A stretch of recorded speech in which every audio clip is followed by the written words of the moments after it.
Welcome to Beyond the Horizon, a podcast that explores the interplay of meteorology and astronomy. My name is Christine. And I'm Sheila. We're here to take you on this journey through weather, space, and everything in between. In today's episode, we are taking a journey through wonders of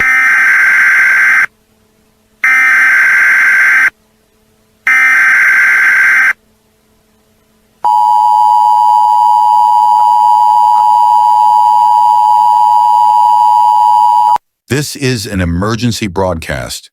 A recently discovered black hole detected at the edge of our solar system is causing unexplainable disruptions. Satellites are failing, tides shifting, and skies darkening in unknown ways.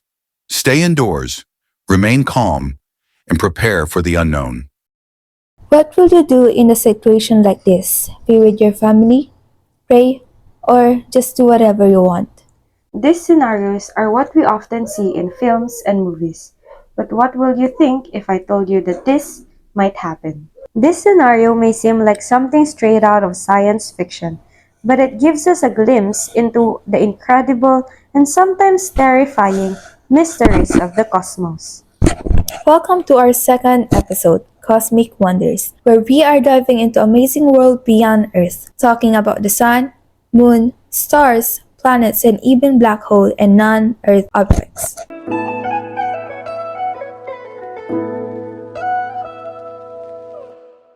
To be honest, I'm just eager as you are to begin this cosmic exploration. Looking up at the night sky and understanding that we are part of something greater than ourselves is a genuinely magical experience. Let's start with the sun, our very own star. It is closest star to Earth and provides us with all the energy we need for life. The sun is essentially a giant ball of hot gas which has made life on Earth. But did you know that the sun isn't as unique as we once thought? There are billions of stars just like it across the galaxy. True, according to an article by NASA, the Sun is a medium-sized star classified as G-type yellow dwarf main sequence star, very fancy, or G-dwarf. It's made mostly by hydrogen, which converts into helium through nuclear fusion. That fusion is what releases the energy we feel here on Earth. That energy is crucial, but we often hear people saying that sun can explode anytime. Let's debunk that, shall we? Yes, The sun is about 4.6 billion years old and expected to last another 5 billion years before it runs out of fuel. So we got plenty of time. Instead of worrying about explosion, it's more important to focus on solar activity like solar flares, which can affect satellites and power grids, but nowhere near as destructive as people think. speaking of solar flares, this is the cause of aurora lights. Recently, like a month ago, several countries have seen the aurora lights, which is a very rare event. This is because the sun was releasing a lot of energy called coronal mass ejections, and it only happens every 11 years. That's cool. Aurora lights are not just a natural phenomenon our sun can create, but also with eclipses. However, some people believe that solar eclipses are dangerous to watch because they bring bad luck or bad health. That's a classic example of pseudoscience. The real danger is looking at the sun directly without protection, which can damage your eyes, not bad luck. Next up is the moon. Earth's closest companion, or also known as the natural satellite of Earth, and one of my favorite celestial bodies. Unlike the sun, the moon doesn't emit light. It reflects sunlight, and while it's not as bright as the sun, it has a huge impact on Earth. Yes, like how it controls ocean tides with its gravitational pull. It even helps keep Earth's rotation stable, giving us steady seasons. But have you heard the myth that the full moon makes people act crazy? Yes, ito yung nagsasabi na nagiging baliw daw yung mga tao kapag full moon tapos nag-aawu sila sa gabi. But that's an old belief and wala tayong scientific basis doon. A study published in Psychiatric Services in 2019 showed that the phases of the moon have no significant effect on mental health or behavior. Still, it's funny and fun to think about where these ideas come from, right? Another cool fact, but baka ikalungkot mo ito, Pristine, that the moon is slowly drifting away from the Earth at about 3.8 centimeter per year. In millions of years, it will be too far away to cause solar eclipses. So, let's enjoy them while we can. Nakakasad pero di naman ako mabubuhay for millions of years to even witness that.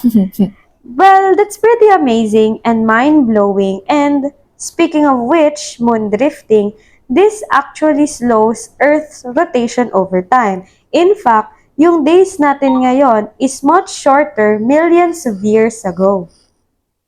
I wonder tuloy if makikita ba natin ang dark side of the moon, because it is a fact that we can only see one side of the moon dahil sa synchronous rotation niya with our planet. Tama, at dahil din sa super amazing na studies about moon, there are now evidence na may frozen water on surface of the moon discovered by NASA, of course. So, while we may see only one side of our moony friend, it still has secrets we're discovering. Moving beyond our solar system, let's talk about stars. Like we said earlier, the sun is just one star in a galaxy full of them, but not all stars are the same. Right, stars come from different sizes, colors, and temperature. The color of a sun can actually tell us how hot it is. For example, blue stars are the hottest while red stars are cooler. And did you know stars also have life cycles? According to a paper from the Astrophysical Journal, stars are born in a giant clouds of dust and gas called nebulae.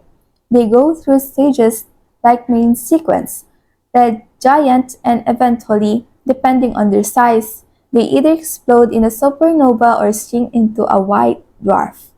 Supernova are fascinating, especially with the images na napapakita sa atin ng James and other Hubble telescope. Talagang mapapawaw ka na lang. They're incredibly powerful explosions, but they don't happen out of nowhere. A common misconception is that every star will explode like this, but actually, only massive stars end up as supernova. Our sun, for an example, will just become a white dwarf. Supernova are indeed spectacular, but only the most massive stars go out this way. And here's a wild fact. Some stars are so far away that the light we see from them began its journey thousands of years ago. So every time we stargaze, we're looking back in time. So parang every time na nag-stargaze ako, binabalikan ko yung past very millions of years ago. Parang ganun na nga, Pristine. That's very wild phenomena. And speaking of, let's go back sa black holes, the inspiration of our creepy introduction. Black holes form when massive stars collapse, creating an area where gravitational pull is so strong that nothing, not even light, can escape. Imagine if we were able to observe one up close. It's a reminder of how much there is still left to discover beyond our very tiny planet. Right. They are invisible, but scientists detect them by observing how nearby stars and matter behave. A study in the Astrophysical Journal has shown that these black holes are actually quite common in the universe. Black holes can indeed capture our imaginations and make us think about all the things we still don't understand about the cosmos. And dahil pinag-uusapan na rin natin ang mga celestial body, I wanna share this experience with my cousin. One time kasi nag-stargaze kami and we saw a so-called wishing star and she immediately stated a wish. That's just wrong, because what we're seeing are meteors, bits of space rock burning as they enter Earth's atmosphere. Pretty cool but not magical. Exactly. To clear things up, yung meteoroid is a small rock in space. A meteor is yung parang sinabi mo nga, ito yung wishing star na sinasabi sa atin, and it burns up in our atmosphere. And if its journey and it survives and lands on Earth, it's called meteorite. So next time you see a shooting star or bulalakaw, make a wish, but no, it's really space dust lighting up the sky. And quick space vocab lesson. Meteoroids are space rocks. When they enter Earth's atmosphere and burn up, they called meteors or shooting star. If they make it to the Earth's surface, they are meteorites. That's right. Now we move on onto the planets. Let's start with the 8 planets in our solar system. I know some people still struggle with Pluto no longer being classified as a planet. Yeah, poor Pluto, but it was reclassified as a dwarf planet in 2006 by the International Astronomical Union because it didn't meet all the criteria to be a full-fledged planet. Each planet has unique characteristics. For example, Mars is known as the red planet because of the iron oxide on its surface. Jupiter is the largest and has a storm, the Great Red Spot that's been raging for hundreds of years. And Venus is the hotter than Mercury, even though it's farther from the Sun. That's because of its atmosphere which traps heat, kind of like a runaway greenhouse effect. Fun fact, scientists are always discovering new exoplanets outside of our solar system, some of which might even be Earth-like. This is also where we debunk another popular myth, the idea that aliens are visiting us. While the discovery of exoplanet is exciting, there is no credible scientific evidence to support the idea of extraterrestrial visiting Earth in UFOs. Most UFO sightings can be explained by natural or man-made phenomena.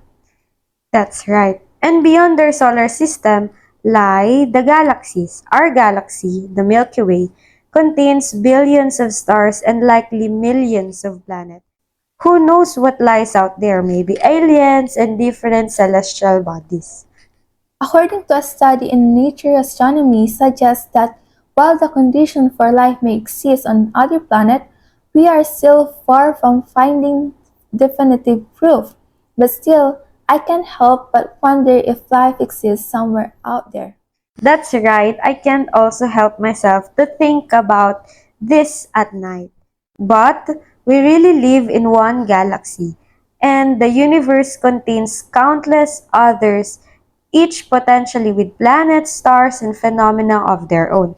The multiverse theory states and suggests that there could be even other universes, each with different laws of physics and even other versions of ourselves. Yes, but the multiverse theory is still theoretical, but it opens up so many possibilities.